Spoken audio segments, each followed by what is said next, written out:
Hello everyone, welcome to another blog. সেদিন আমি বেরিয়ে পড়েছিলাম আমার মামা বাড়ি যাওয়ার উদ্দেশ্যে। আর আমার মামা বাড়ি অলওয়েজ হাওড়া থেকেই যেতে হয়, তাই আমরা প্রথমবার মেট্রোতে উঠে পড়েছিলাম।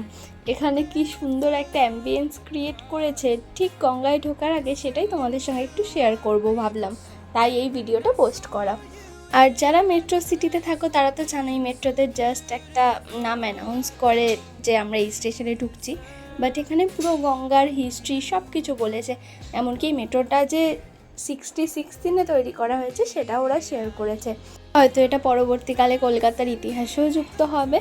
তাই শুনে না ওরা আমাদের সামনে আমাদেরই শহর কলকাতার গঙ্গা নদীকে কি করে আমাদের সামনে প্রেজেন্ট করছে।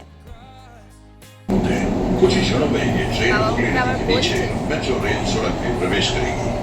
আপনারা রয়েছে মালিক 30 মিটার গভীরে और ये বয়ে চলেছে গঙ্গা। অনুভব করুন সেই রোমাঞ্চ। आप 30 मीटर भूमिगत है, ऊपर से बहती गंगा रोमांच का अनुभव करें। ভারতের পূর্ব নদীর তলদেশ দিয়ে গড়ে তোলা প্রথম রেল সুড়ঙ্গ, যা যুক্ত করেছে শতাব্দী প্রাচীন দুই শহর কলকাতা ও হাওড়াকে।